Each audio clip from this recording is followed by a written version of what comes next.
Bien le bonjour à toutes et à tous, c'est Cryptéo, on se retrouve comme tous les jours pour faire le point sur les news macro-éco crypto. J'espère que tu vas bien, j'espère que tu suis bien nos vidéos parce que c'est quand même très important que tu sois au courant de tout ce qui se passe et c'est l'objectif principal de Blockchain Capital. N'oublie pas qu'on est une société et un projet axé sur l'éducation financière, l'éducation crypto. Donc je t'invite à t'abonner si tu es intéressé pour pouvoir apprendre dans l'écosystème crypto et avoir les bonnes informations sur tout ce qui se passe.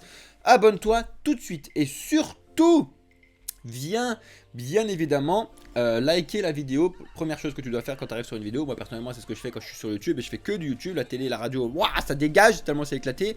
Donc je regarde tout ça et je mets un like dès le début et un petit commentaire, ça fait toujours plaisir. Merci à tous ceux qui le feront. Alors aujourd'hui, donc tu le vois derrière, même si tu le vois pas bien parce qu'il y a tellement de luminosité, parce que je suis dans le sud, il fait super beau ici.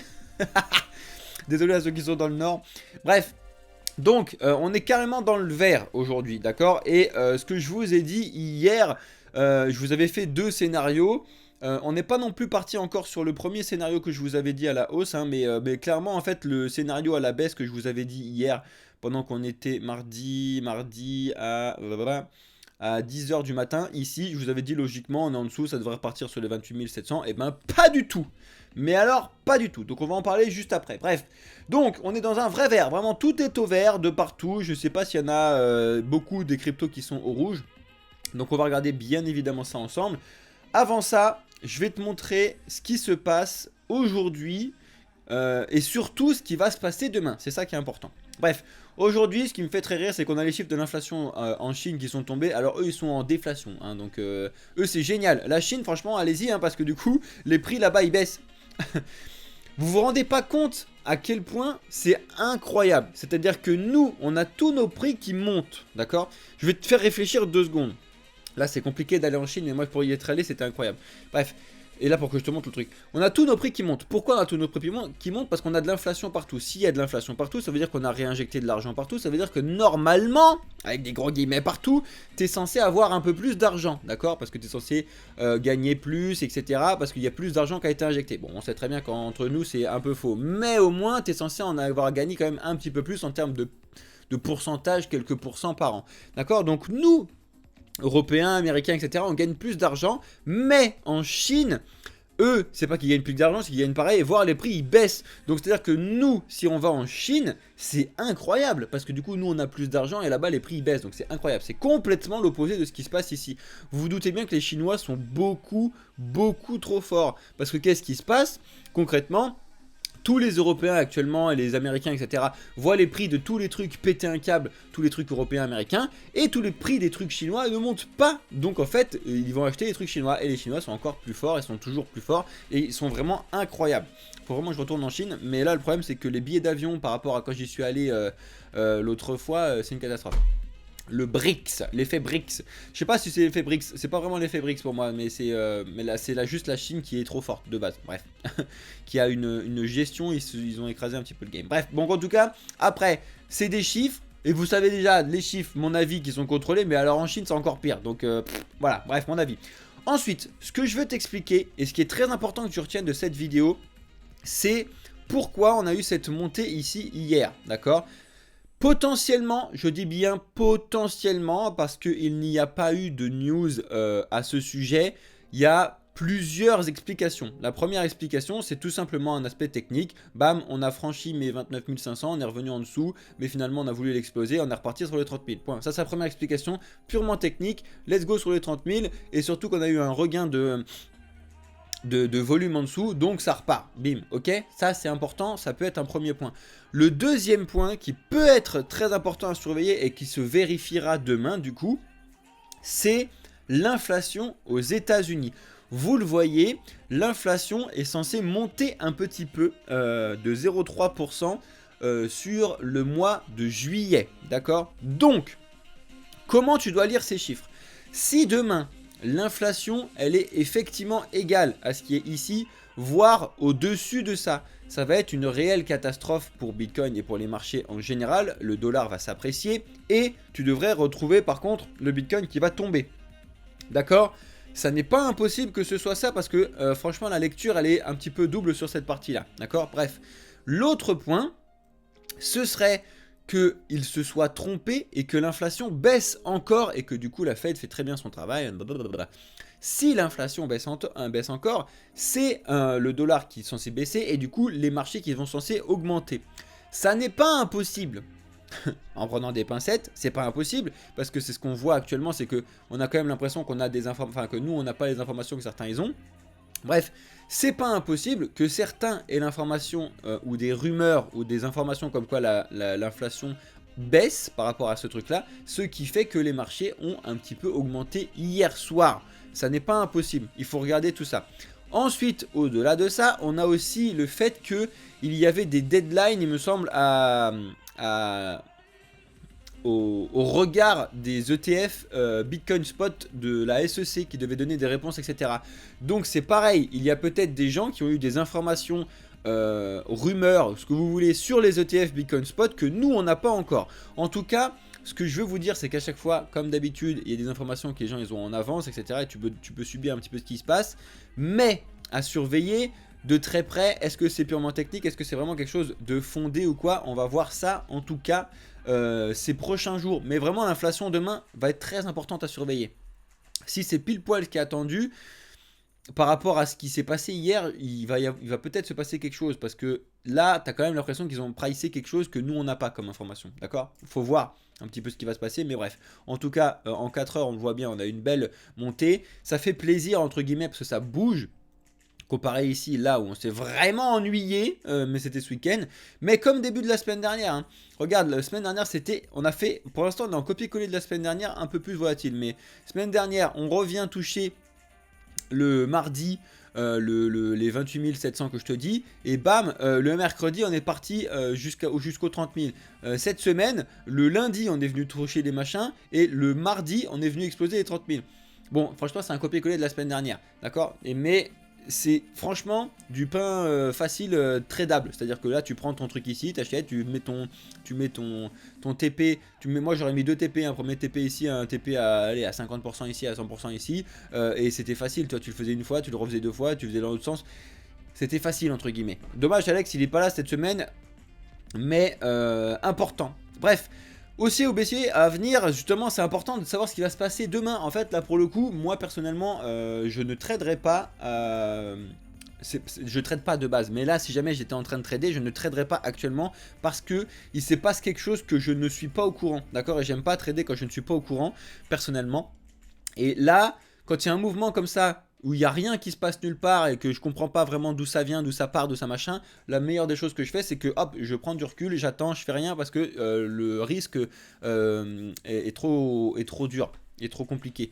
Tu as un mouvement haussier ou baissier qui est expliqué nulle part de centralisation, de décision, etc. Donc pour moi, c'est qu'il y a forcément des informations qui ont fuité quelque part, mais que nous, on n'a pas. Sur des alpha, des Bloomberg, j'en sais rien, et que nous on n'a pas. Donc je préfère attendre de voir ce qui va se passer déjà demain sur l'inflation et j'aviserai après l'inflation. Voilà, ça c'est mon avis. Après vous faites ce que vous voulez. Il y a pas mal de nouveaux là sur Twitch, les amis. Bienvenue dans le futur à Rinta, si c'est ça, Rinta, à Super Toto et à Simon. Bienvenue à vous et j'espère qu'il y en a aussi beaucoup sur YouTube qui s'abonnent. Let's go, bienvenue à vous dans le futur. Bref, vous voyez à quel point c'est important et c'est important de comprendre comment fonctionne un petit peu le trading et comment vous mettez en place un aspect psychologique très important. Bref, c'est très important, pardon. Donc on va regarder tout ça et c'est pareil, ça fait longtemps que je vous montre pas Ether, mais Ether a fait exactement la même chose, hein. Il est venu rebondir 2 fois sur mon support des 1820 là. Est-ce qu'il est reparti directement sur les 1928? À voir. Lui pour l'instant il est vraiment en train de bloquer au 1880. Mais franchement l'Ether il est quand même assez solide, je trouve, en termes de bear marketage. Ça veut rien dire. Mais je trouve que l'Ether, vraiment, je m'attendais à pire que ça sur un bear market de cette année 2022-2023. Je m'attendais vraiment à plutôt voir Ether aux alentours des 1200 et tourner là-dessus max 1500, mais qui soit au-dessus comme ça, je trouve que c'est quand même pas mal. Ça prouve la puissance d'Ether, ça prouve la puissance des gens qui sont intéressés là-dessus. Bref. Je vous l'avais dit hein, que les news allaient être plus stylées et que du coup j'avais passé plus de temps sur certains points.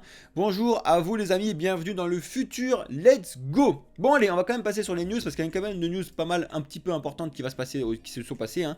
Bon, vous l'avez peut-être vu, Binance a Et switch entre du vert et du rouge en ce moment, il y a eu des news de partout, donc tu le sais très bien que depuis le début de l'année c'est une catastrophe sur certains points sur Binance, mais il y a quand même quelques points qui font que il est toujours là, il est toujours à fond, il se développe sur certains endroits.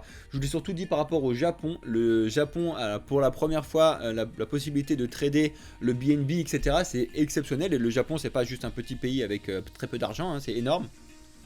Bref, là, deuxième bonne nouvelle, c'est la première fois que, tu sais, on aime bien dire, ah, je suis le premier, bref, c'est la première fois à devenir la plateforme complètement licenciée, complètement autorisée au Salvador. Donc tu connais que le Salvador est un des seuls pays qui accepte le Bitcoin, hein, qui accepte le Bitcoin, ça veut dire que tu peux te payer tes impôts en Bitcoin. Bref, donc c'est quand même une grosse nouvelle, mais ce que je veux et ce que j'aimerais, c'est surtout que au Salvador, ils passent du temps, notamment avec Binance, pourquoi pas, à éduquer la population. Parce que la population n'est pas du tout éduquée sur la façon de l'utilisation des wallets, des cryptos, etc. Et du coup, c'est très bien, mais c'est un gros problème d'apporter Bitcoin là-bas. Bref, donc il faut apporter un petit peu ces solutions-là. Ensuite, vous l'avez peut-être vu passer, mais on a encore Détective Adam Cochran. Putain, je vais pas y arriver, désolé Adam. De toute façon, tu regardes pas les vidéos. Qui a tapé et qui explique qu'il y a un vrai problème, mais c'est ce que je vous disais depuis quelques semaines sur l'USDT et ce qui se passe en USD en général, mais un peu plus sur l'USDT. Il explique que on est sur un des plus bas pegs de l'USDT depuis la chute de FTX. Et selon lui, avec les études qui se passent actuellement, ce serait à cause de Binance et de ce qui se passe autour de Binance actuellement. Il y a pas mal de points, je vous invite vraiment à aller creuser un petit peu plus ce tweet, enfin ce thread de qui n'était pas tweet d'ailleurs, bref, ce thread de post sur sur X de Adam Cochran là, très intéressant de ce qui se passe actuellement. Il y a vraiment pas mal de points en ce qui concerne CZ, Binance et sur les USDT, les USDC, bref, il y a vraiment pas mal de petits trucs qui tournent actuellement qui sont importants à surveiller, regarder et bon, moi ça fait pas flipper, mais c'est à surveiller. Ça fait partie des petites alertes que je reçois un petit peu sur ce qui se passe actuellement, bim bam bim, et je surveille de très près. Bref. Non, ça, Arkham, on s'en fiche.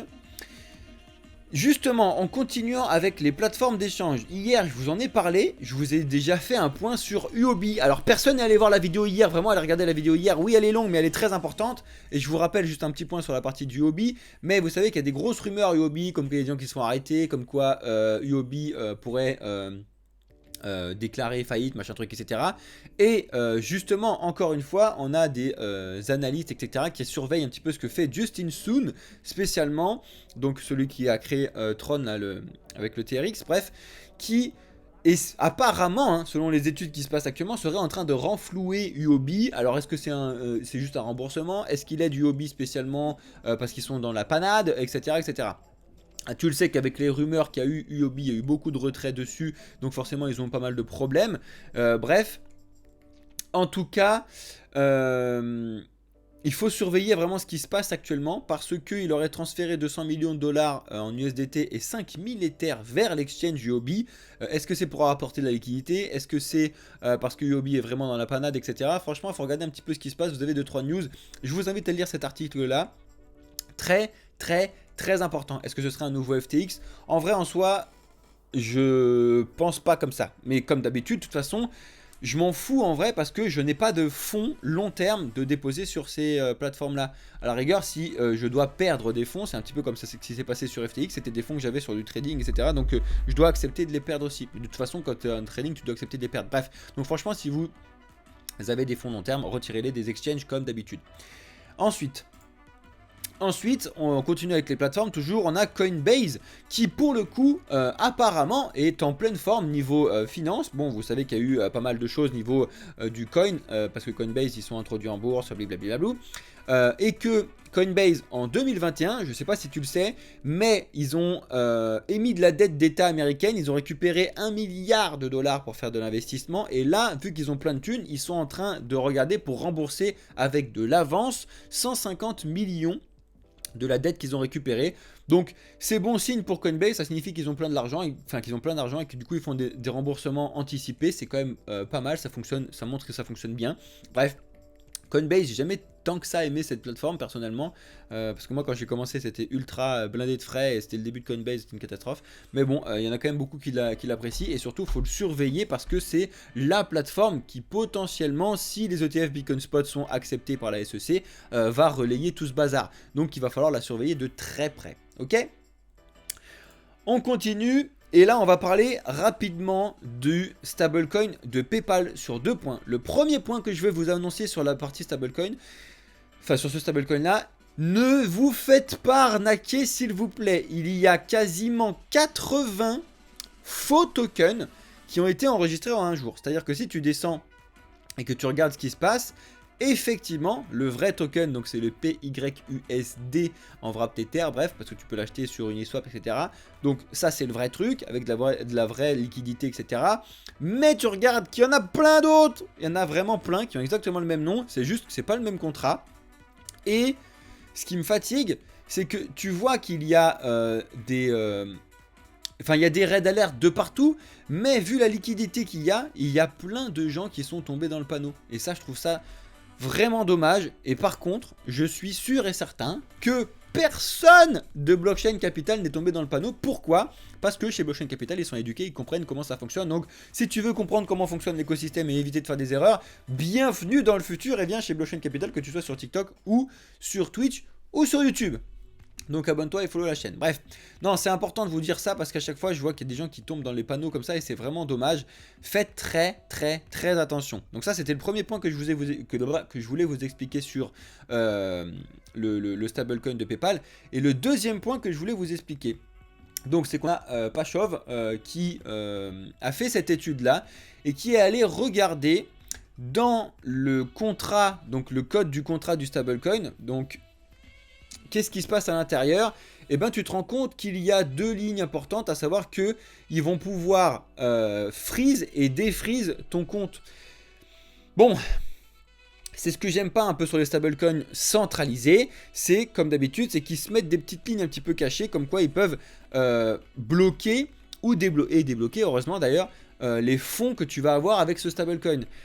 Donc, c'est bien dans le sens où, effectivement, s'il y a un hack de ce stablecoin, eh ben, le hacker pourra avoir ses fonds complètement bloqués, c'est une catastrophe. Le problème, c'est encore une fois un problème sur la liberté qu'on a là-dessus. Donc c'est un vrai gros problème. Ensuite, si tu vas chercher un petit peu plus loin, en fait, tu te rends compte qu'ils ont fait exprès de brouiller un petit peu les pistes parce qu'en fait, il y a 3 contrats. Il y a 3 smart contracts qui sont relayés sur le stablecoin, d'accord? Tu as le premier que tu vois ici, tu as le deuxième que tu vois sur CoinMarketCap et sur CoinGecko, et en fait, tu en as un troisième qui dirige ces deux-là. Donc ils ont fait exprès de brouiller un petit peu tout le bazar. C'est un vrai bazar exprès justement pour que tu puisses, comme tes factures d'impôts, EDF et machin et tout, que tu comprennes rien comme d'habitude. C'est l'affaire comme d'habitude de notre monde centralisé, essayer de brouiller les pistes de tout le monde. Moi, mon problème, c'est que pourquoi tu rentres dans l'écosystème crypto qui se veut décentralisé, libertaire, etc. et faire ce type de problème là, ça me fatigue. Bref, en tout cas, je vais essayer de rassurer quand même quelqu'un, enfin tout le monde, pardon. Il y a ce même type de freeze et de bug, enfin de freeze et de défreeze, pardon, sur l'USDT et l'USDC, d'accord? Donc ne pensez pas, n'allez pas dire à tout le monde waouh, il y a Théo qui a dit que PayPal s'était éclaté parce qu'il pouvait freeze et tout. Freeze, ils peuvent le faire sur l'USDC et l'USDT, d'ailleurs ça a déjà été fait sur certains hacks de l'USDT, ils ont bloqué des trucs. Donc il faut vraiment faire attention à ça. Mon problème, je vous l'ai déjà dit avec l'USDC, l'USDT, l'USD, tout ce que vous voulez, c'est la centralisation, c'est le PEG à 1 et c'est le fait que ce soit pas un algorithme qui le gère. C'est mon gros problème. Mais mon deuxième gros problème, c'est qu'il n'y a aucun projet qui arrive à faire ce que je vous dis carré et propre. Bref. En tout cas, si ça vous intéresse, il y a plusieurs gens qui ont regardé un petit peu ça. Et par exemple, Sacha Holder, là, elle explique que le problème, c'est qu'il y a un full KYC, que tout est géré par Paxos, je vous l'ai dit hier sur l'émission du stablecoin de PayPal, que c'est complètement lié à ton PayPal login, donc tous tes noms, etc. Bon, bref, donc ça, c'est niveau liberté, c'est compliqué.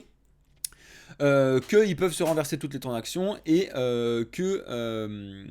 enfin bref, regardez un petit peu ce qui se passe et moi personnellement ça fait un petit peu flipper. Bref, voilà, d'accord, très important. Ensuite, on a Circle, ça c'est une grosse news, qui enfin lance son wallet programmable pour des services Web3. Donc c'est un vrai gros avancé, une vraie grosse avancée si tu veux, j'ai envie de te dire, mais il y a tout à faire parce que c'est un truc programmable. Et il faut voir un petit peu ce qui va se faire, ce qui se débloque, etc. En tout cas, c'est disponible sur Ether, sur Polygon et sur quelle autre blockchain? Bref, je sais plus. Et regardez un petit peu ce qui se passe en tout cas.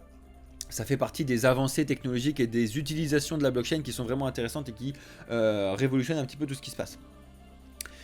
Je vous l'avais déjà dit, mais je vous le fais une petite piqûre de rappel. Effectivement, les bitcoins au bois dormant continuent depuis très longtemps. Mais si tu regardes un petit peu cet article-là de Glassnode, alors je vous avais dit que plus de 70% des bitcoins n'avaient pas bougé depuis janvier 2023. Et on peut remonter un poil plus loin, c'est 68% des bitcoins qui n'ont pas bougé depuis un an, donc depuis août 2022. C'est énorme, d'accord? C'est vraiment énorme. Ça prouve aussi que les gros et que ceux qui détiennent des bitcoins sont là pour le long terme.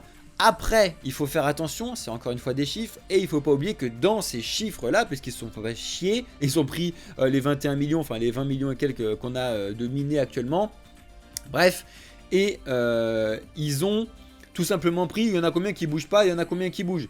Dans le nombre qui bougent pas, il y en a déjà énormément qui sont complètement perdus. On parle de entre 2 et 4 millions de bitcoins qui sont perdus à jamais parce que ils sont ou sur les trucs de Satoshi ou ils ont été envoyés sur des adresses mortes, etc. Donc ils seront jamais touchables. Donc ça c'est dedans. Donc il y a quand même déjà un beau pourcentage, disons un 20-30% qui bougera jamais de toute façon. Donc voilà, faut le savoir. Donc c'était une petite piqûre de rappel aussi pour vous montrer un petit peu ce qui se passe sur l'écosystème Bitcoin.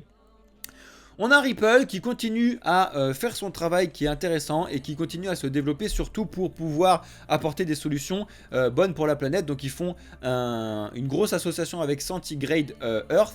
Donc si ça vous intéresse, franchement, regardez un petit peu ce qui se passe. Le but du jeu, c'est de traquer tous les effets carbone et de voir comment ça fonctionne. Encore une fois, je vous l'ai dit, la blockchain, les NFT, etc. C'est une technologie qui est révolutionnaire que tu peux apporter n'importe où et qui est indispensable à ce qu'on a et les problèmes qu'on a dans le monde actuellement. Donc franchement, regardez tout ça. Et je vous invite à regarder l'article directement sur le site de Ripple si ça vous intéresse. Franchement, c'est vraiment important à regarder. Ok ?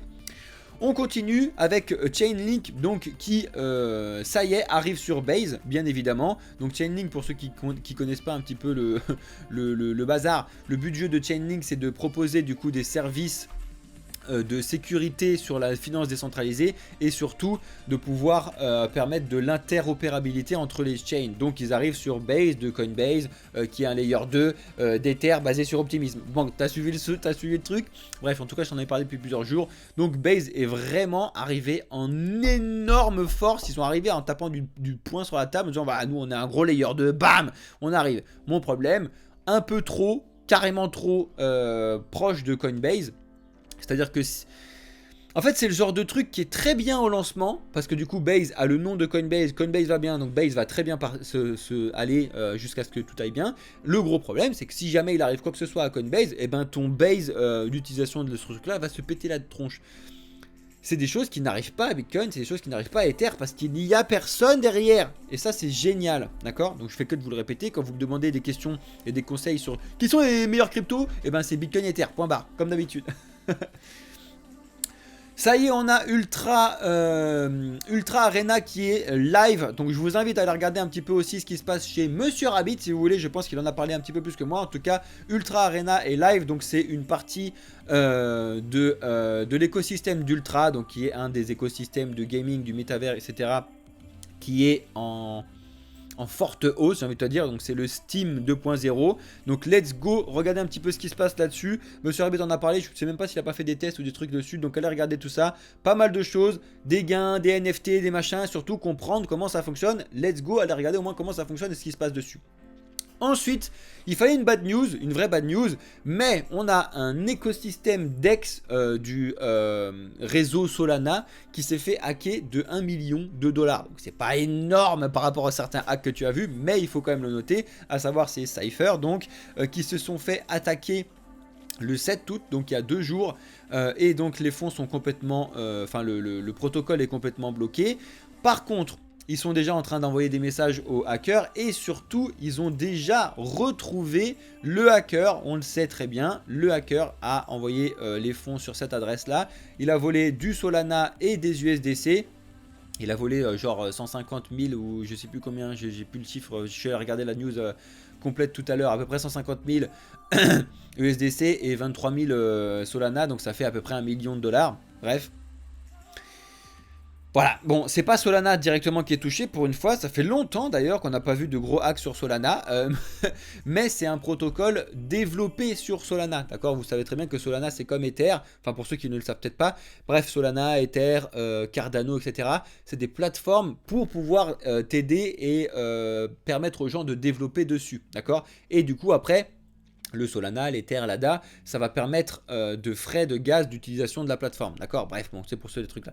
Et du coup, ça c'est un des DEX donc, qui a été créé sur le réseau Solana, qui dépend du réseau Solana, etc. Mais c'est pas le réseau Solana qui est en bug depuis ce point-là. Voilà, let's go. On est rentré sur une vidéo qui fait de 25 minutes, ça fait plaisir pour une fois. Je vous ai parlé quand même, j'étais un peu plus long, du coup un peu plus dans les détails sur certaines news. J'espère que ça vous a plu, tous ceux qui sont sur YouTube. Je vais rester un petit peu encore avec ceux qui sont sur TikTok et sur Twitch. Merci à vous d'avoir suivi les vidéos sur YouTube. J'espère que vous avez passé une excellente journée, soirée ou nuit, selon quand est-ce que vous regardez la vidéo. C'était Cryptéo pour le projet Blockchain Capital. Abonnez-vous, likez, commentez. Ciao les amis!